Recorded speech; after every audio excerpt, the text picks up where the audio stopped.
بسم الله الرحمن الرحيم. السلام عليكم ورحمة الله وبركاته. الحمد لله الذي أرسل رسوله بالهدى ودين الحق يظهره على الدين كله ولو كره المشركون.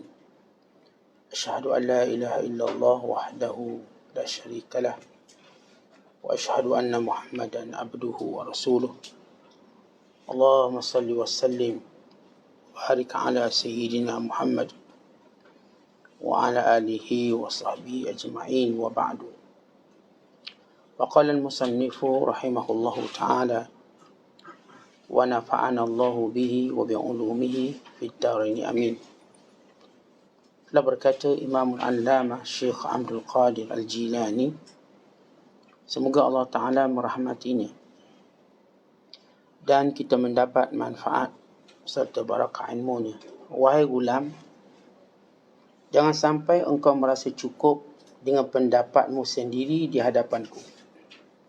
Kelak engkau akan sesat.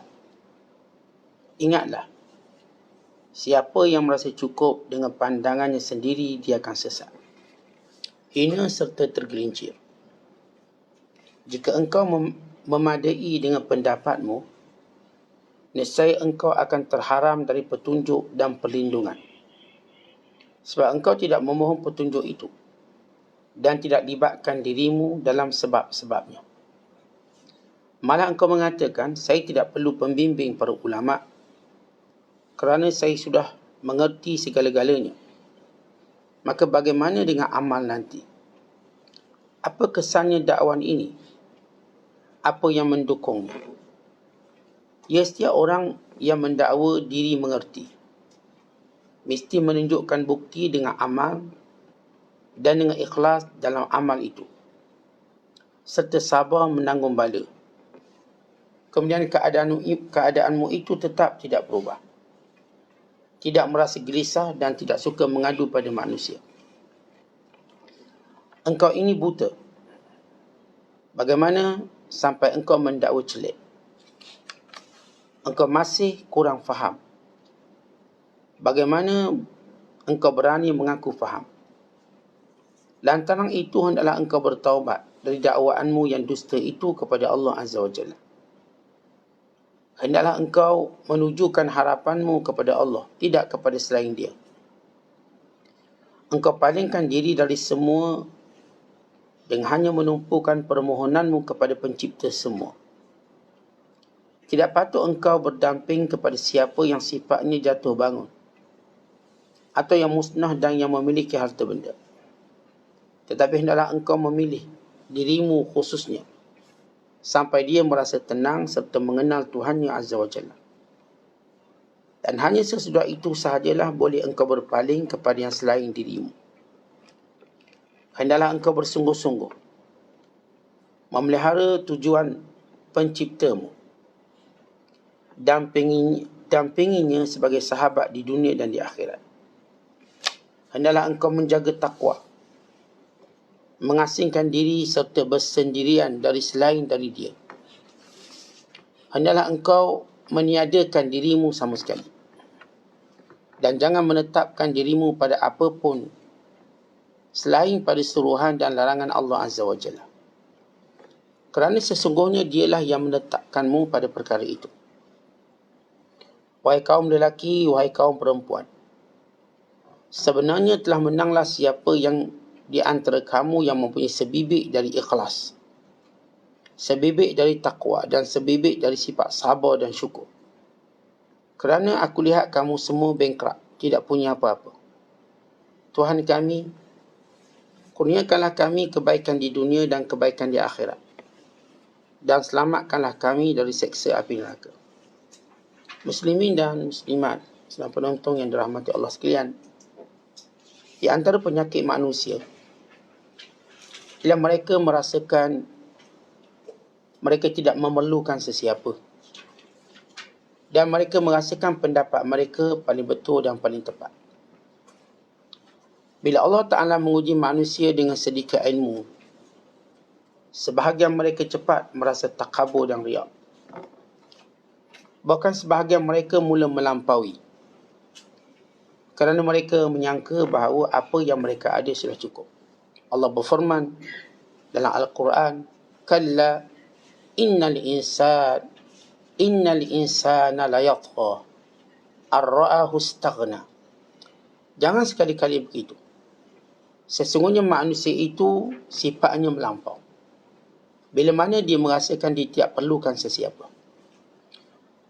Dan bila kita menyebut tentang golongan yang disebut sebagai istighna, yang disebut oleh Allah Ta'ala dalam Al-Quran, bila dia menyangka dia tidak memerlukan pada sesiapa, iaitu orang-orang yang menunjukkan dirinya pada jalan Allah Subhanahu Wa Ta'ala. Bila seorang yang dibalai dengan penyakit i'jabul mar'i bi nafsihi, kagum dengan diri sendiri, merasa cukup apa yang mereka ada dan ilmu yang mereka perolehi, mereka merasakan dengan ilmu tadi mereka akan sampai kepada Allah, maka mereka silap. Satu kesilapan besar, kerana Allah Ta'ala jadikan ilmu ini ada ahlinya.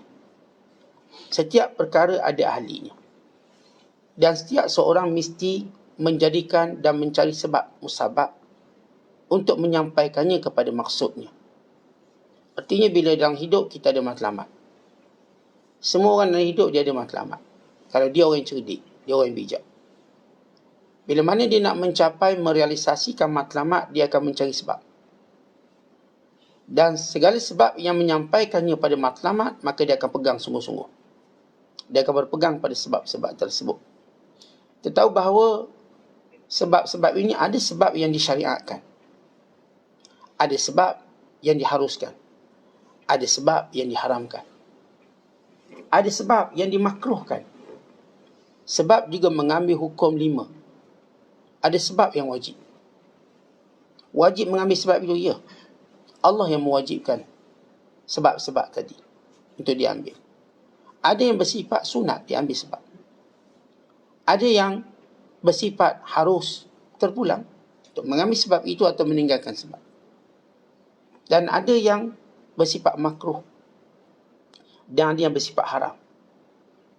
Mengambil segala sebab menjadikan kita jauh dari Allah, maka hukumnya adalah haram. Apa saja sebab-sebab yang kita ambil, kita makin jauh dari Allah dan menyebabkan kita melanggar perintah Allah, maka ia adalah haram. Seorang nak kaya, lalu menjadikan sebab mendapat harta yang haram sebagai cara, maka ia haram. Sebab itu, melalui pekerjaan yang haram, maka sebab pekerjaan yang menyampaikannya kepada kekayaan yang dia nak adalah haram. Seorang yang misalnya, dia nak kaya. Kita ambil contoh, dia nak kaya. Lalu dia mengambil sebab yang harus. Meniaga, menternak, bertani. Itu sebab yang harus. Maka hukumnya adalah harus untuk mengambil sebab-sebab tadi. Dia boleh ambil dan dia boleh tinggalkan. Tak ada masalah apa-apa. Dan ada kala sebab itu menjadi wajib. Bagaimana mengambil sebab itu wajib? Kadang-kala kerja itu wajib.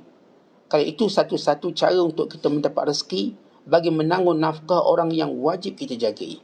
Seorang suami dikira berdosa bila dia tak bekerja untuk menanggung isterinya dan anak-anaknya. Sabda Nabi SAW, kafa bil mar'i isman an yudayya' man yaqutuhu. Cukup seorang itu berdosa bila dia membiarkan orang yang wajib ditanggungnya. Kalau diri kita tak ada hal, saya tak nak kerja sebab saya cuma tanggung diri saya, itu terpulang pada kamu. Kerana sebab itu sebab yang harus. Selagi mana kamu tidak menjadi beban pada manusia. Tapi seorang meninggalkan sebab sehingga mengabaikan nafkah isteri dan anak-anak, maka dia berdosa. Maka sebab ketika itu wajib, maka dia wajib bekerja, wajib mencari nafkah selagi mana isteri dan anak-anak di bawah tanggungannya. Melainkan kalau dia dah tak punya isteri dan dia tak punya anak. Dan ada sebab kita katakan makruh sebab. Mengambil sebab makruh bila sebab ini melalaikan dia daripada menyati Allah. Kita kena beza antara melalaikan dengan orang yang terus melupakan Allah. Sebab yang melupakan Allah yang kita sebut sebab yang haram. Melalaikan menjadikan dia kadang-kadang solat Jumaat, kadang-kadang tidak. Kadang-kadang awal solat, kadang-kadang lambat. Kadang-kadang asarnya sampai rapat maghribnya. Sampai maghribnya, kadang terpaksa qada isyaknya. Dia buat, tapi melalaikan. Maka ini sebab yang makruh. Maka dia perlu menangani dengan tidak mengambil sebab ini, mencari sebab yang lain. Ada sebab yang sunat. Mengambil sebab tadi sunat menjadikan seorang makin dekat dengan Allah. Dia bila dapat jawatan tadi, dia makin dekat dengan Allah. Sebab jawatan tadi telah mendekatkan dia dengan orang soleh. Maka sebab itulah para sahabat nak menjadi pemimpin pada zaman Rasulullah. Kadang-kadang sahabat yang nak jadi pemimpin kerana mereka melihat dengan pilihan Rasulullah itu tanda kemuliaan dia. Maka datang sahabat yang bila Umar Al-Khattab menceritakan dalam perang Tabuk, dalam peperangan Khaybar, Nabi SAW berkata, akan kulantik orang yang dengannya kita dapat kemenangan. Lalu Umar Al-Khattab bersiap awal pagi. Dan ketika mana Rasulullah mencari sahabat yang akan memimpin peperangan Khaybar, Umar cuba menghulurkan kepala supaya dia dipilih. Bukan dipilih kerana dia nak gaji besar, bukan. Kerana kemuliaan pilihan Nabi SAW. Dan ada sahabat yang datang jumpa Nabi minta terus. Maka Nabi kata tak boleh sebab kamu lemah. Ya Aba Dzar, innaka dha'if wa innaha la amanatun wa inna khizyun wa nadamatun yaumil qiyamah. Abu Dzar kata, ya Rasulullah, aku pun nak jadi ketua juga. Orang lain semua jadi ketua ni. Naklah jadi ketua tentera ke ketua apa. Wahai Abu Dzar, kamu lemah. Dan kepimpinan ini amanah. Kepimpinan ini amanah. Dan ia penyesalan dan kehinaan pada hari kiamat kelak. Ada sahabat bila minta Rasulullah bagi sebab dia ahlinya dan layak. Ada sahabat Nabi kita tak layak.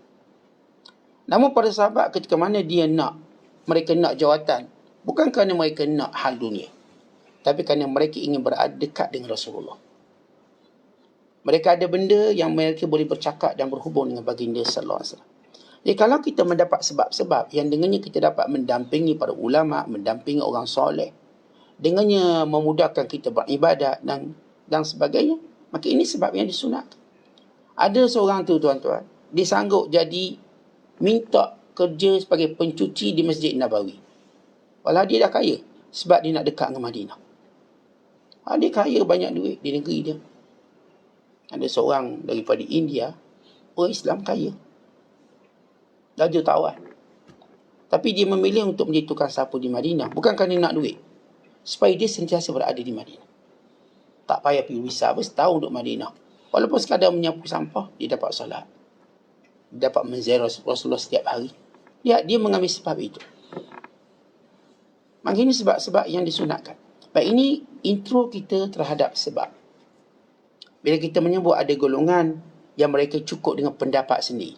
Baik, dalam jalan kita menuju Allah, maka kita perlu mencari sebab yang disyariatkan ini. Seorang yang menjadi penyebab kita sampai pada Allah, maka wajib kita mengambil sebab ini. Mereka ialah para guru kita. Kalau tanpa guru-guru kita, tanpa syekh kita, kita tak sampai pada Allah, maka kita berdosa. Kerana itu Allah Ta'ala berfirman, وَاتَّبِعْ سَبِيلَ مَنْ أَنَابَ إِلَيْهِ, dan hendaklah kamu ikut jalan-jalan orang-orang yang kembali kepadaku. Siapa yang kita kenal dia kembali pada Allah, maka wajib kita ikut jalan dia. Kalau kita tidak mengetahui cara lain melainkan melalui dia, wajib kita ikut. Dan Allah Ta'ala sebut dalam Al-Quran, Ya ayyuhalladzina amanu attaqullah wa kunu ma'as sadiqin. Wahai orang-orang yang beriman, bertakwalah kamu pada Allah, dan hendaklah kamu bersama dengan orang-orang benar, orang-orang yang benar dengan Allah. Bila Allah menyebut dalam ayat yang lain, Fas'alu ahla dzikr in kuntum la ta'lamun. Tanya ahli zikir, ahli ilmu, kalau kamu tak tahu. Maka kita, tuan-tuan sekalian, semua orang wajib melalui jalan menuju Allah. Wajib. Mengenal Allah hukumnya wajib, bukan sunat. Dan mengenal segala hudud syariat dan segala hukum hakamnya adalah wajib.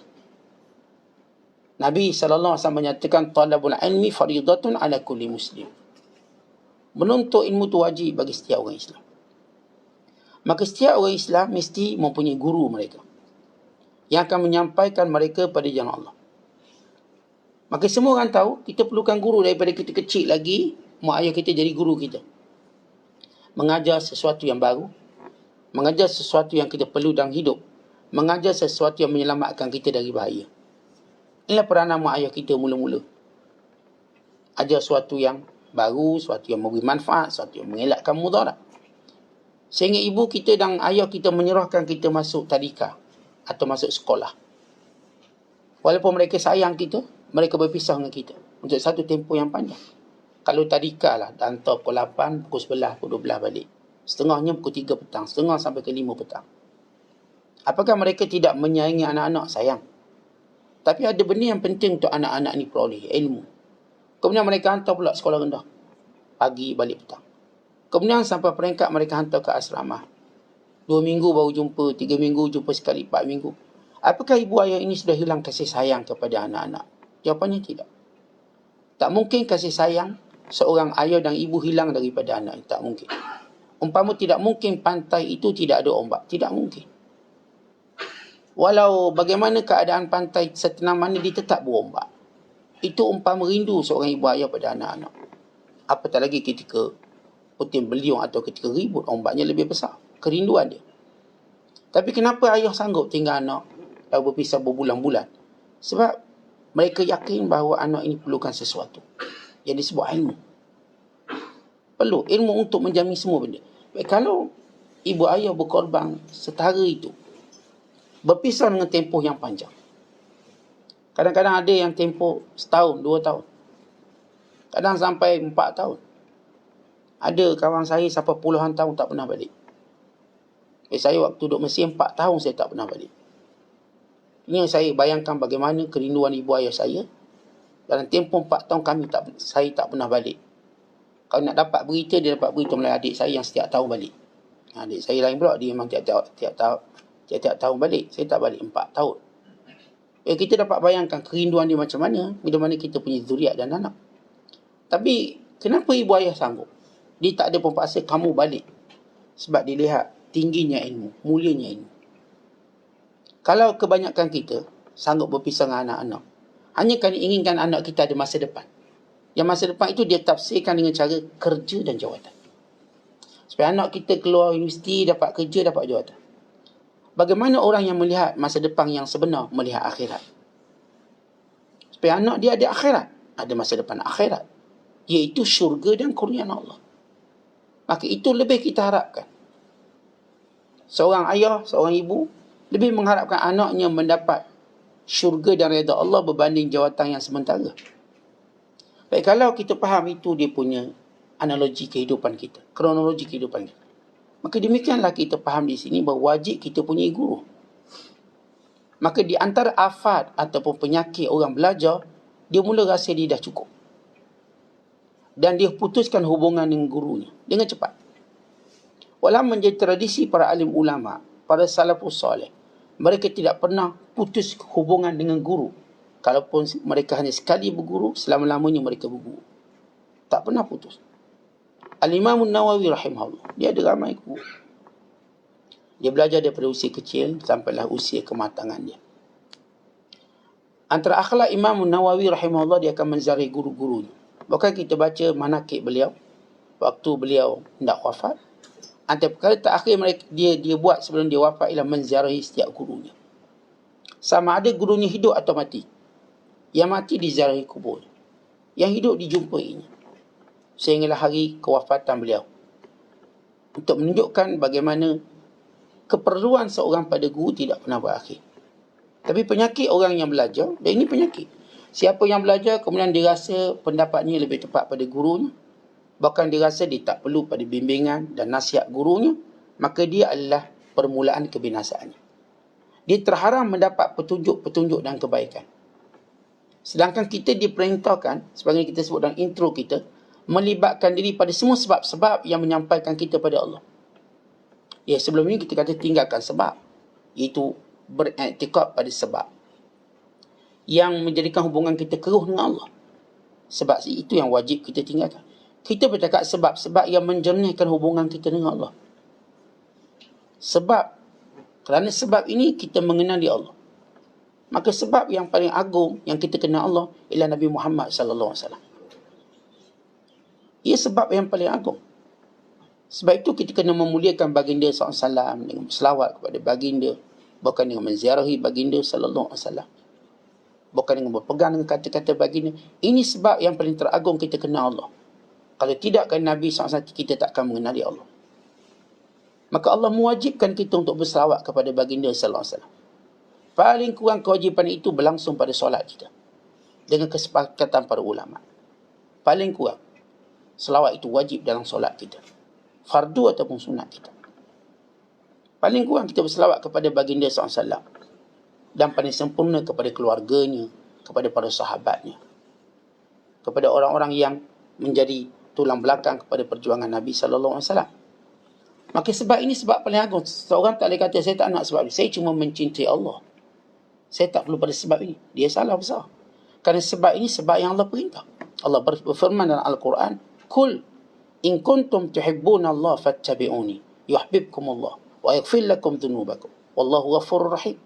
Katakanlah, kalau kamu benar cinta Allah, maka kamu kena ikut aku. Fattabi'uni, ikut aku. Artinya Rasulullah menjadi sebab wajib.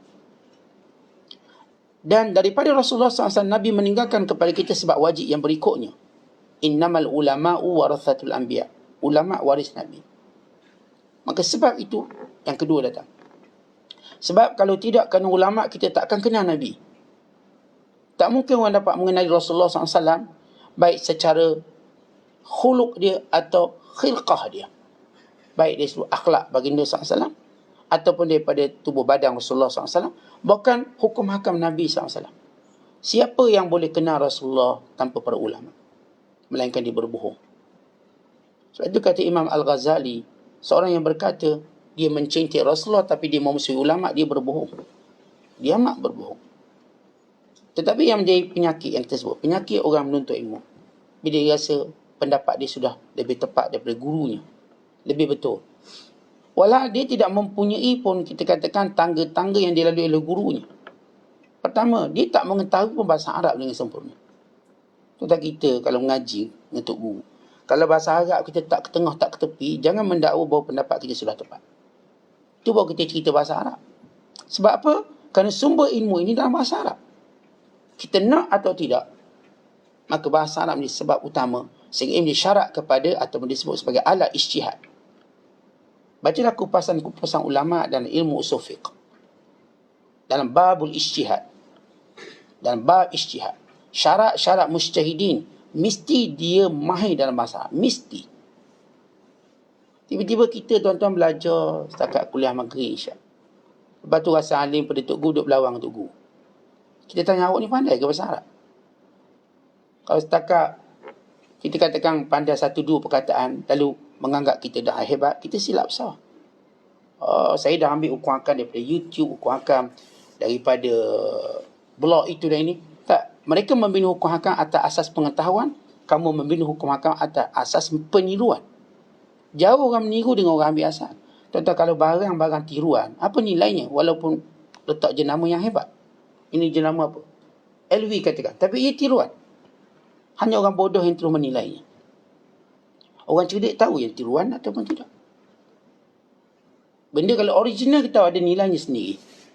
Tapi benda kalau tiruan, walaupun dia cuba buat sehebat yang original, orang tetap tahu ini tiruan. Dia tulis makalah seperti ulama', tapi orang tahu dia bukan ulama'. Walaupun dia suka orang panggil dia ustaz, dia tahu dia bukan ustaz. Kerana asal pertama pun dia tak lepas, tangga pertama ialah bahasa Arab dia. Tapi malang bagi setengah penuntut ilmu yang saya katakan, bahasa Arab pun dia tak kuat pun. Dia tak tahu bahasa Arab. Tapi dia dengan mudah menyanggah gurunya. Itu asas pertama yang kita katakan madafih. Melainkan kalau bahasa Arab kamu lebih kuat pada guru, itu pun akan hilang keberkatanmu. Kalaupun tuan-tuan bahasa Arab kita memang power pada tok guru kita, kita mengaji sehingga lebih pandai pada tuan guru kita, sebagai contoh. Kalau kita ingin menyanggahnya dengan menghilangkan adab kita, itu pun menghilangkan keberkatan ilmu yang pernah kita ambil daripada dia. Yang kedua, bila kita sebut bagaimana kita rasa macam pendapat kita betul berbanding guru kita, walau kita pun tak faham Al-Quran dengan sebenar. Kita habis ke tafsir 30 juzuk. Bolehkah kita mengajar tafsir 30 juzuk? Apakah kita memahami setiap ayat yang bersifat ahkamnya, ayat-ayat yang bersifat dengan hukum hakam yang tertentu, yang nasihnya, yang mansuhnya, yang mutlaknya, yang amnya, yang muqayyadnya, yang semua benda ini menjadi suatu asas kepada orang yang menjadi seorang guru. Kita Quran pun tak ke tengah, tak ke tepi. Hukum tajwid pun tak lepas lagi kita. Sedangkan mereka sudah pun masuk dalam ulum Quran ataupun usul tafsir Quran. Maka mereka mendalami setiap patah perkataan Al-Quran dan mengetahui sebab nuzulnya. Bahkan mengetahui hukum hakam yang terkandung, yang tersurat dan tersirat. Tiba-tiba kita menyanggah mereka, maka siapa kita? Sedangkan kita tidak melalui tangga-tangga makrifat yang hebat ini. Kemudian yang ketiga, apakah kita lebih mengetahui hadis Nabi berbanding guru kita? Sebelum kita kata kita teruja dengan pendapat sendiri, dah rasa pendapat kita betul, kita dah rasa kita dah boleh menentukan sesuatu hukum hakam dan sebagainya, apakah kita memahami hadis Nabi? Kalau hadis Nabi kita tak faham, bagaimana tuan-tuan sekalian kita boleh mendakwa kita guru? Sebab itu ada seorang ulama namanya Abu Yazid Al-Bistami. Ketika mana dia bawa, dia di antara tanggungjawab seorang guru mengenalkan anak muridnya kepada gurunya. Dan guru-guru itu tanggungjawab. Supaya mereka tahu silsilah ilmu ni tak putus antara guru dengan guru. Kalau kita kenal seorang Tok Guru tu akan cenderung membawa kita jumpa dengan Tok Guru dia. Atau membawa jumpa orang-orang yang boleh beri manfaat lebih banyak pada dia. Itu kecenderungan mana-mana guru yang disebut sebagai mursyid. Kalau guru tu jenis ada masalah, dia stop kat dia je. No. Awak jangan jumpa yang lain. Yang lain dah tak sealim saya. Tidak. Sejarah kita baca kisah para ulama, tidak ada anak murid, mereka akan jumpakan dengan orang-orang yang mereka menganggapnya lebih baik untuk beri manfaat. Dan mereka akan pertemukan. Ini Imam Daruqutni. Bila datang Abu Bakar Al-Baqillani, maka dia menghormatinya. Sehingga anak murid yang asal belajar dengan Imam Daruqutni berpindah kepada guru Abu Bakar Al-Baqillani, seorang faqih pada zamannya. Sedangkan Daruqutni bermazhab Syafi'i, sedangkan Baqillani bermazhab Maliki. Bila dia melihat Imam Daruqutni memuliakan Imam Abu Bakar Al-Baqillani radhiyallahu ta'ala anhu, menyebabkan sebagian murid, ini mungkin lebih hebat pada guruku, maka dia belajar. Tapi sebenarnya yang hebat itu Imam Daruqutni, dia sebab adab dengan menunjukkan guru-guru yang lebih baik. Maka yang lagi ni bukan lagi yang lebih baik. Namun lihat keterbukaan gurunya ini. Dia tahu menghormati orang lain untuk menilai seorang dengan ilmu dia. Kerana para ulama bila mereka menghormati seseorang, nilai yang paling tinggi mereka melihat selain daripada ini kita cerita benda yang zahir yang kelihatan, ialah ilmu. Kalaupun mereka ni tak karang kitab, mereka tahu orang ni lebih ahli. Mereka tahu. Walaupun ini tak karang kitab. Kerana mereka ini adalah sumber kepada karangan kitab ulama ini. Asasnya. Maka bila kita lihat Abu Yazid Bistami, dia pun bawa anak murid dia nak jumpa Tok Guru. Waktu jumpa, seorang yang dikatakan inilah wali Allah, kita jumpa. Maka bila mereka sampai ke masjid, maka orang ni pun keluar, yang dikatakan oleh orang ramai sebagai wali Allah. Bila jumpa, dia tengok orang ni sedang meludah arah kiblat. Lalu kata Abu Yazid, jom balik, jangan jumpa dia. Kenapa? Kalau dia boleh melanggar adabnya dengan Allah, meludah di hadapan kiblat, bagaimana mungkin adabnya dengan manusia? Kalau adab dengan Allah masalah, dengan adab manusia lagi masalah dia. Dia tidak beradab. Sebab disebut dalam hadis, orang hendak meludah, sama ada dia meludah sebelah kirinya atau dia meludah di bawah kaki dia. Dia tidak akan meludah sebelah kiblatnya, arah kiblat ataupun arah kanannya. Dia mengetahui arah yang sesuai. Menandakan dia memahami hukum. Dan itu dinaskan dalam hadis Nabi SAW. Yang sehingga beliau berkata kepada muridnya, "Lau nazartum ila man u'tiya minal karamat hatta yartaqiya fil hawa, fala taghtarru bihi hatta tanzuru kaifa tajidunahu 'inda al-amri wan nahyi wa hifzil hududi wa ada'i syari'ati." Kalau kamu melihat seorang yang dikira-kira mendapat karamat sehingga dia boleh terbang di udara, kalau kamu mendengar berita maklumat atau kamu melihat seorang yang dianggap diberikan karamah sehingga dia terbang ke udara, fala taqtarru bihi, jangan terpedaya dengannya. Ini kata Abu Yazid Al-Bistami, jangan terpedaya. Sebab kita kan dalam penilaian kita terhadap karamah itu macam senang sangat. Karamah apa? Ya Ustaz, hujan dia tak basah, karamah. Kenapa awak kata dia karamah? Saya pernah tengok dia berjalan atas air, karamah. Orang awam melihat pada benda zahir untuk menghukum karamah. Walau benda itu boleh dibuat oleh ahli sihir. Ahli sihir berjalan atas air berlambak. Ramai. Apakah dia sudah menjadi wali dengan berjalan atas air? Ini banyak ahli sihir yang muncul di akhir zaman, yang tunjukkan aksi berjalan, terbang di udara, berjalan atas air, seorang kagum. Maka penilaian para orang awam ini akan terkeliru. Sebab mereka menilai karamah itu pada perkara yang bercampur dengan golongan fasik. Kerana para ulama, ketika mana mereka menilai karamah, sesuatu yang begitu suci yang tak bercampur dengan pandangan orang awam. Kita kata karamah sah, dia tepuk ni jadi duit. Ni ahli sihir buat macam ni keluar duit. Dia pegang jadi duit. Apakah dia juga karamah? Ini antara kekeliruan orang awam dan menentukan wali. Sebab itu, kalau orang awam dah kata itu wali, tak tahu jangan percaya pun.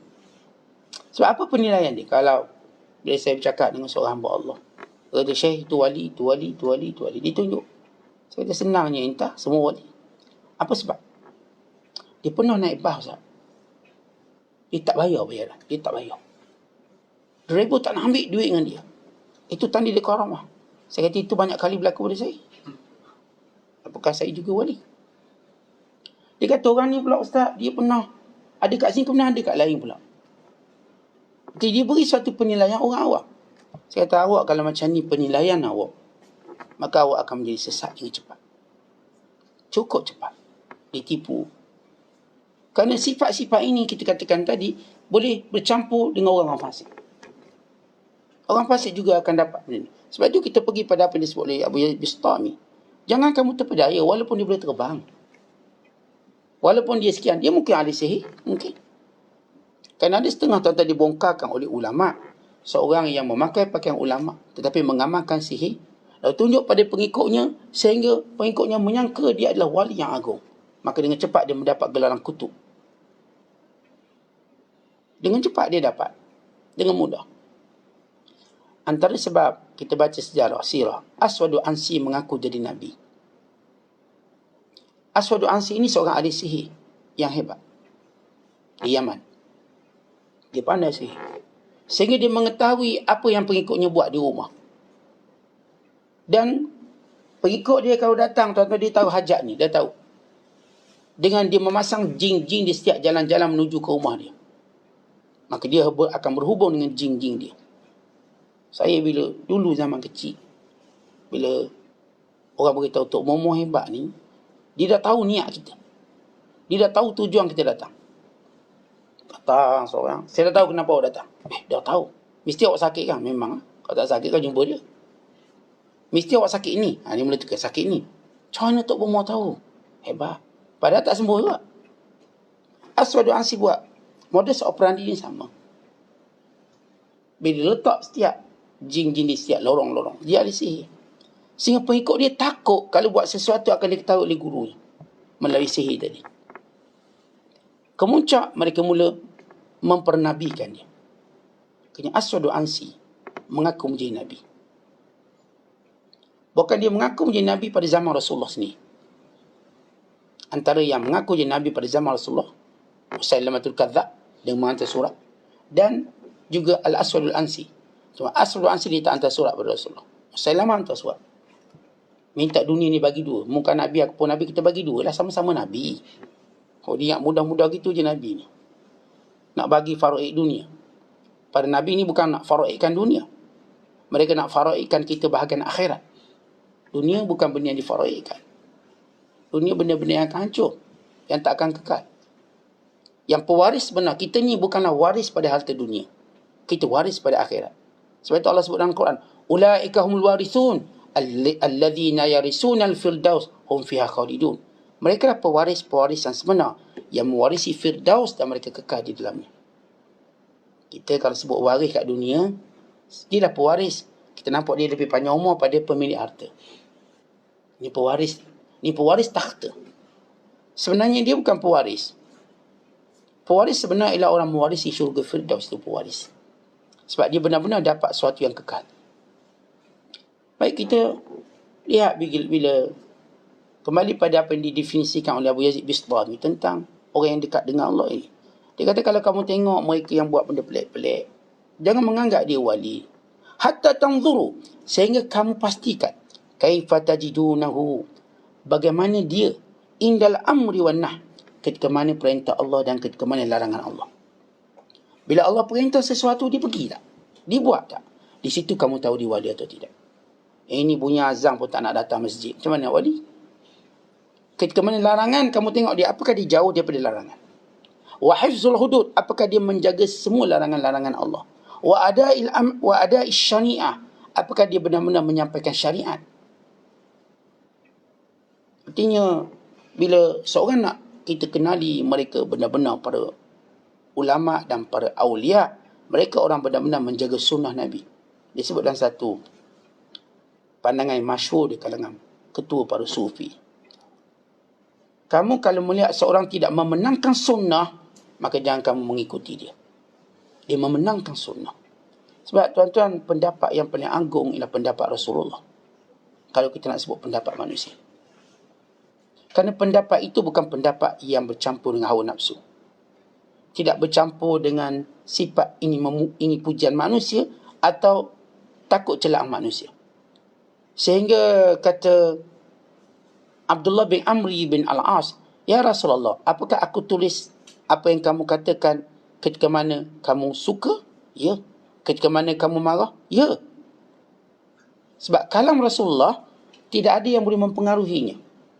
Kita, tuan-tuan, bila orang suka kita, perkataan kita mungkin lain. Sebab mempengaruhi. Kalau orang marah, perkataan kita mungkin bertukar lain. Perkataan kita ini cepat menjadi mustakmal atau cepat menjadi mutanajis. Perkataan Rasulullah ialah mutlak, selama-lamanya mutlak. Kalau kita sebut air mutlak, dia tak akan berubah sifat, bau dan rasa. Sebab itu perkataan paling agung sekali selepas Allah Ta'ala ialah Rasulullah SAW.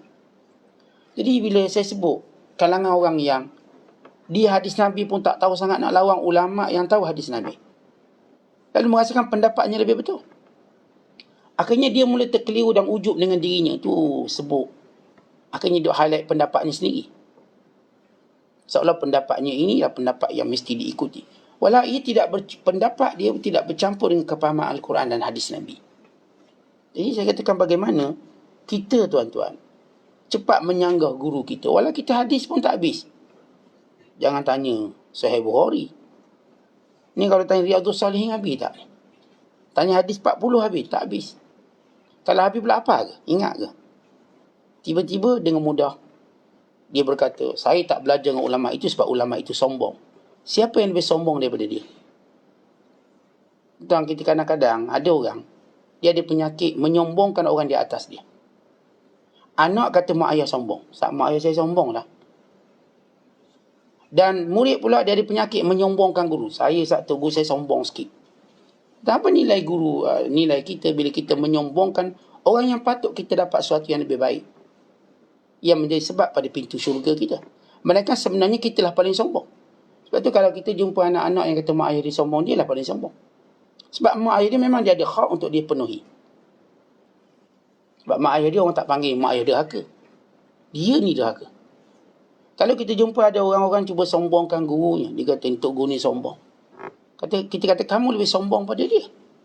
Sebab dia ada sesuatu yang kamu tu dapat manfaat berbanding kamu sendiri. Maka siapa yang sombong siapa? Jadi kadang-kadang, tuan-tuan, kalau kita boleh beri sesuatu pada orang, okey. Masalahnya kita masih memerlukan sesuatu daripada orang tadi. Lalu kita dengan cepat kata, ni sombong.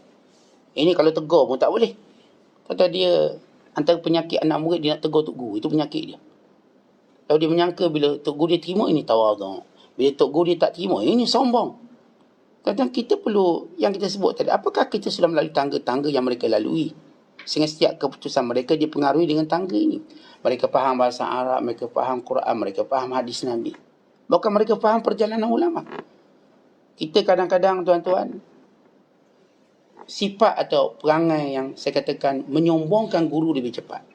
Dan menyombongkan mak ayah. Ada yang kita katakan menyombongkan orang-orang yang ada keutamaan pada dia, melainkan dia telah bersifat sombong dan dia telah merugikan diri dia. Ada anak-anak kita kata, kenapa tak minta maaf dengan mak ayah? Oh, ni anak derhaka ni. Tak nak usah, mak ayah saya sombong. Dia rasa dia je betul. Saya katakan awak ni Dengan sebab awak cakap gitu, awak sebenarnya tak betul dah. Sebab awak dah dalam kalangan orang yang derhaka pada mak ayah. Tapi dia tak nampak walau apa penyakit dia tadi membawa dia kepada kebinasaan yang teruk. Sebab itu tuan-tuan sekalian, kita sebut 3 asas tadi je, kita dah tak lepas lawan untuk guru kita. Lalu bagaimana kita rasa pendapat kita sudah cukup?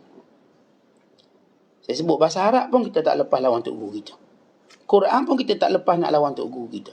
Hadis pun kita tak lepas. Itu belum cerita yang lain. Kepahaman, basirah dan sebagainya. Tiba-tiba kita rasakan bahawa kita sudah cukup. Ini yang disebut oleh Syekh Abdul Qadir Jilani. Seorang yang cukup dengan pendapat dia. Lalu meninggalkan pendapat gurunya. Maka diharamkan daripada petunjuk. Bahkan diharamkan mendapat ismah, perlindungan. Perlindungan daripada kemurkaan Allah Subhanahu Wa Taala. Itu baru cerita ilmu, belum cerita amalan. Amalan-amalan mereka para alim ulama, orang-orang soleh. Dan itu belum lagi daripada sudut-sudut yang lain. Tapi kata Syekh Abdul Qadir, ramai orang suka dakwa. Tetapi kita hidup kat dunia ni yang ramai suka dakwa. Dakwa dah kenal Tuhan lah. Dakwa sudah dekat dengan Allah. Ingat, dakwaan itu memerlukan kepada bukti amal dan ikhlas serta kesabaran serta istiqamah dalam melakukan ketaatan pada Allah dan tidak mengadu pada manusia. Kata Syekh Abdul Qadir, semua orang dakwa. Saya dah cukup, saya dah tak perlu guru, saya tak perlu. Bukan kalangan mereka menyombongkan guru mereka sendiri yang pernah mereka ambil ilmu. Ini semua golongan-golongan, tuan-tuan sekalian, golongan suka mendakwa. Dia rasa dia sudah cukup, dia sudah tahu. Lalu kita katakan kalau sekiranya kita kembali pada zaman yang tak ada internet, yang tak ada Google, di hadapan kamu cuma ada kitab, apakah kamu boleh mengetahui hukumnya? Kalau kita kembali, ya hari ni kita mungkin sombongkan ada media-media yang memudahkan kita. Just kita Google, kita dapat hukum. Just kita dapat. Lalu kita pun ingin mendapat dada. Saya lebih pandai pada ulama. Saya dah tahu Google. Saya tahu sekian. Baik, andai kata benda ni tak ada. Terus line internet tak ada. Ketika itu, di hadapan kamu cuma ada kitab. Ini mushaf. Ini hadis Nabi. Apakah kamu boleh memahaminya? Kalau kita belum faham tentang benda ni, maka bagaimana kita nak meletakkan diri kita terlepas daripada didikan mereka, para alim ulama? Mereka kita ada buat penyakit-penyakit yang tertentu. Sebab itu kata Syekh Abdul Qadir, engkau ni buta. Jenis buta tak payah cakap apalah. Bagaimana engkau dakwa celak? Tetapi kita buta syariat, kita dakwa celak. Engkau ni tak faham, tapi mengaku faham. Sebab itu kadang-kadang dia tak boleh nak faham percanggah hukum. Dia tak boleh faham percanggah hukum yang disebut oleh gurunya sendiri. Lalu dia kata, Tok Guru ni sekejap cakap macam gini. Kerana dia tak memahami percanggahan. Sekejap kata mengair haram, sekejap kata halal. Ini orang yang tunggang agama. Dan lihat kebodohan dia. Bila mana dia tidak tahu kenapa hukum itu boleh berubah. Bagi orang yang berilmu, dia tahu bahawa setiap hukum dia boleh berubah kerana sebab. Kerana yang menentukan satu hukum itu adalah sebab. Bila sebab itu hilang, maka hukumnya berubah. Sebab. Kalau kita kata ni mengair haram sebab kamu tak semayang. Duk lalai teri ikan, duk lalai tunggu ikan, semayang pun tidak. Bahkan lebih teruk daripada itu, mengabaikan nafkah pada anak isteri. Ada isteri mengadu, tiap-tiap bulan suami dia habis gaji sebab pergi mengair. Sewa bok, tanyalah orang yang sewa bok berapa ratus. Kemudian kalau jenis mengair 2-3 malam, sewa resort pula. Bayar lagi resort. Kemudian jenis masuk pertandingan pula, bayar lagi tu sebatang joran RM80. Ikan belum tentu menang. Duitnya habis, tanggungjawabnya hilang. Bukan solat dan sebagainya. Dan lebih teruk pada itu, tuan-tuan main bomoh. Pergi jumpa bomoh khurafat ni. Untuk menang dan mengair. Ya, seperti itu hukumnya haram. Tapi kalau yang mengair, lepas tu jaga solat berjemaah, lalu buat pengisian, maka apakah ia haram? Apakah hukumnya sama? Tapi ada orang yang bodoh, dia tak tahu sehingga dia kata ni ulama ni kejap kata halal, kejap kata haram. Suka-suka dia. Kerana mereka tak faham asas hukum bagaimana muncul. Sekejap kata rapat sah, sekejap kata renggang sah. Kerana mereka tidak tahu sebab hukum hakamnya. Ya, para ulama mereka ada asas yang cukup kuat. Mereka bercakap pada asas yang ilmu yang mereka ada. Tapi orang yang tertentu, tuan-tuan, bila mereka tak faham pendalilan, mereka mula keliru dengan hukumnya. Lalu kononnya mereka hendak menggunakan ini sebagai senjata melawan ulama ini, rupanya mereka tertikam kaki sendiri. Kebodohan. Sebab itu tanda kita ni kalau tak berapa faham, tak berapa cerdik, maka belajar dengan orang cerdik, tahu kok. Tapi masalahnya kita merasakan diri kita dah cukup cerdik. Itu masalah kita. Dan bila Tok Guru ni kata awak kena belajar saya, ni Tok Guru sombong, suruh belajar dengan dia. Lihat kebodohan dia. Dia seumpama seorang doktor, tengok orang sakit, kamu datang jumpa saya nak rawat kamu. Ni doktor sombong, suruh jumpa dia. Kami merawat kamu, menyelesaikan kebodohan kamu. Jadi Syekh Abdul Qadir menyebut bagaimana seorang tadi sudah pun hilang keberkatan, kemuliaan bila memutuskan hubungan dengan gurunya. Kalau itu kata Syekh, hendaklah engkau menunjukkan harapanmu hanya kepada Allah sahaja, tidak selain daripada dia. Memohon kepada Allah, tidak bermohon selain daripada dia. Dan tak patut kamu damping dengan manusia yang menjauhkan kamu dari Allah, yang bersifat jatuh dan bangun, yang musnah, yang binasa, yang fana. Maka hendaklah kamu memilih untuk mengenal Allah Subhanahu Wa Taala. Baik, lepas Syekh Abdul Qadir menyebut tentang guru, maka dia sebut guru-guru yang menjadikan kita sampai pada Allah. Tapi kalau makhluk bernama manusia ini, atau makhluk yang bernama harta benda, yang menjauhkan kita daripada kenal Allah, maka kita tak akan mendampingi mereka. Bukan kita akan menjauhi mereka. Kerana kita akan mencari pegang pada orang yang menyampaikan kita pada Allah. Selagi mana benda tu menyampaikan kita pada Allah, baik harta, baik pangkat, baik manusia, maka kita akan bersungguh-sungguh demi untuk memelihara tujuan-tujuan kita. Tujuan utama untuk sampai kepada pencipta kita. Tujuan utama supaya kita mendapat kemuliaan di hari akhirat kelak. Maka kerana itu tidak ada cara lain melainkan kita mencari golongan manusia, kelompok orang-orang yang disebut oleh Allah, wasbir nafsaka ma'al ladzina yad'una rabbahum bil ghadati wal 'ashi yuriduna wajhah wa la ta'du 'ainaka anhum turidu zinatal hayatid dunya wa la tuti' man aghfalna qalbahu an dhikrina wattaba'a hawah wa kana amruhu furuta. Dan surah Al-Kahfi ayat 28 kata Allah, hendaklah kamu bersabar dengan orang-orang yang sentiasa beribadat kepada Tuhannya pagi dan petang, yang mencari keredaan Allah. Jangan kamu mengarahkan pandangan kamu kepada orang yang ingin kesenangan dunia sahaja dan lalai daripada mengingati kami. Hati mereka ditutup untuk mengingati kami dan sentiasa mengikut hawa nafsunya, dan seluruh urusannya bercanggah dengan perintah Allah. Wa kana amru furuta, semua amalannya itu rosak binasa sebab semuanya bercanggah dengan perintah Allah. Jadi tuan-tuan, kita nak bersabar dengan orang-orang yang menyampaikan kita pada Allah. Orang-orang yang akan membuahkan kepada kita taqwa, membuahkan kepada kita khasyah, rasa takut kepada Allah. Kalau sampai peringkat kita perlu bersendirian untuk mendapat perkara ini, maka kita bersendirian. Tapi kalau selagi mana ada orang yang memimpin kita, kita akan bersama mereka. Kalau sampai kadang tak ada orang, kita dah jadi macam Ashabul Kahfi. Ketika itu ya, kita perlu menjadi Ashabul Kahfi. Ya, Ashabul Kahfi tidak ada pembimbing. Zaman mereka zaman yang rosak. Maka setiap orang cuba nak selamatkan agama.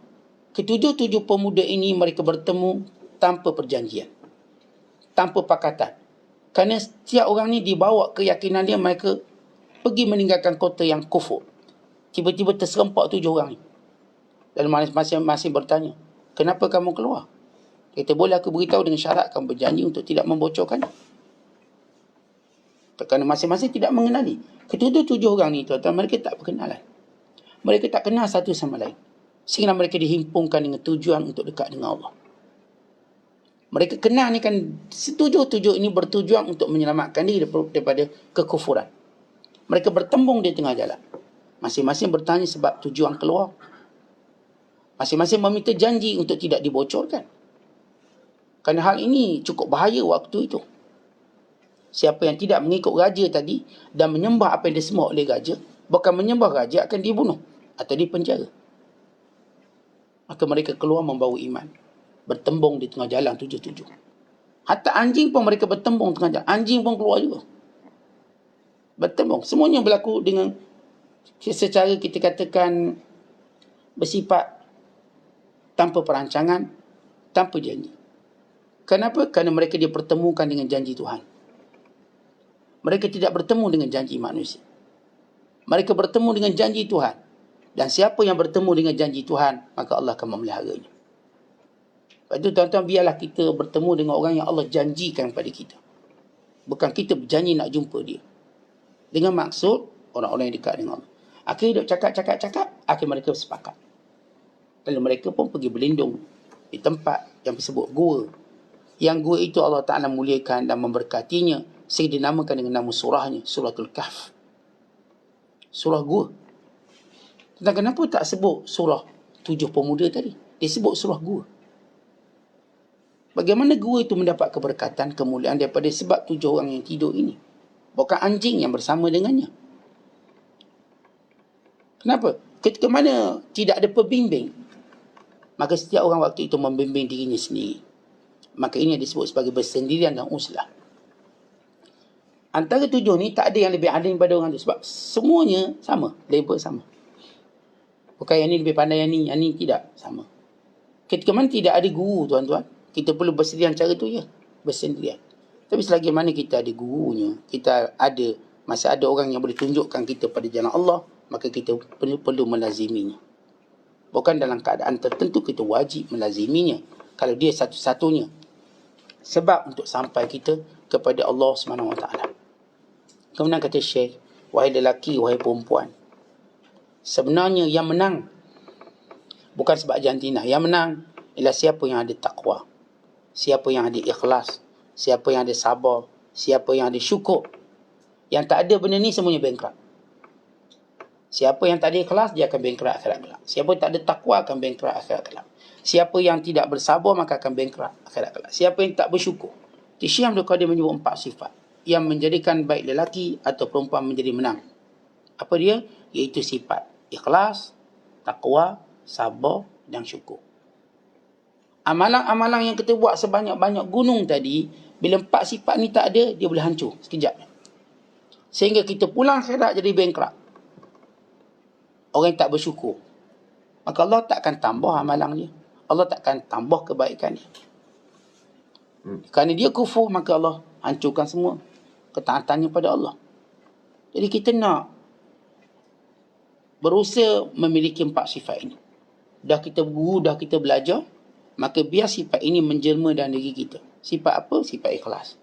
Sifat apa? Sifat takwa kita. Sifat apa? Sifat sabar. Sifat apa? Sifat syukur. Dan ini yang ditanya oleh Rasulullah kepada para sahabat Ansar. Dengan ada sifat ini, kita sebenar-benar orang beriman. Disebut sebagai al-mu'minun haqqa, orang beriman yang sebenar-benar. Maka ini bukan dakwaan, tapi inilah pembuktian dia.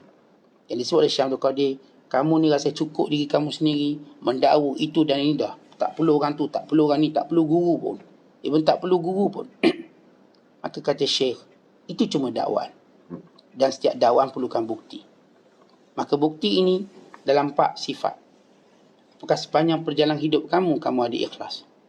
Apakah sepanjang hidup kamu ada takwa? Apakah sepanjang hidup kamu bersabar dengan musibah dan mihnah? Apakah sepanjang hidup kamu bersyukur pada Allah? Kalau ada, tuan-tuan, kita sampai kepada Allah. Kalau tak ada, kita terus baiki. Dan kalau suka untuk baiki, maka kita terus berdoa kepada Allah. Moga Allah Ta'ala menambahkan takwa kita. Moga Allah Ta'ala menambahkan keikhlasan kita. Moga Allah Ta'ala sabarkan kita. Dan menjadikan kita kalangan orang yang bersyukur kepadanya. Wallahu a'lam bishawab. Assalamualaikum warahmatullahi wabarakatuh.